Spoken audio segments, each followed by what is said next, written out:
এই বন্ধুগণ, দেখেন আজকে আমাদের ফুলকপি ক্ষেত দেখাতেছি কিভাবে ফুলকপি রোপণ করতে হয়। আইডল এটা, যার কারণে কপিটা বেশি বড় হয় নাই।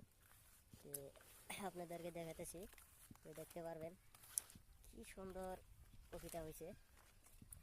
তো এখনো এটা ফলন আসে নাই, দু একটা আছে। এ দেখেন, এই একটা আছে, দেখতে কি দারুণ লাগছে, দেখতে পাচ্ছেন। তো এরকম অনেকে আছে, আর অনেকে আসে নাই। তো কীভাবে আবাদটা করতে হয় আপনাদেরকে সব আমি দেখাবো।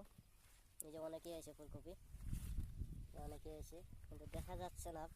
প্রচুর পাতা হয়েছে, এটা মানে 1 কেজি হবে মিনিমাম। এটা আইডল, এই আইডল হওয়ার কারণে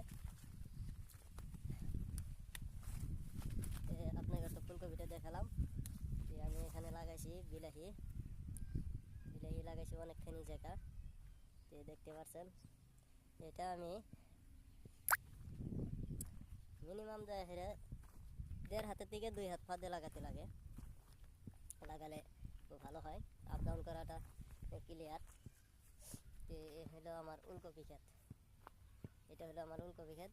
আপনারা দেখতে পাচ্ছেন উলকপি ভালো ফলন হয়েছে ইনশাআল্লাহ, ভালো হয়েছে।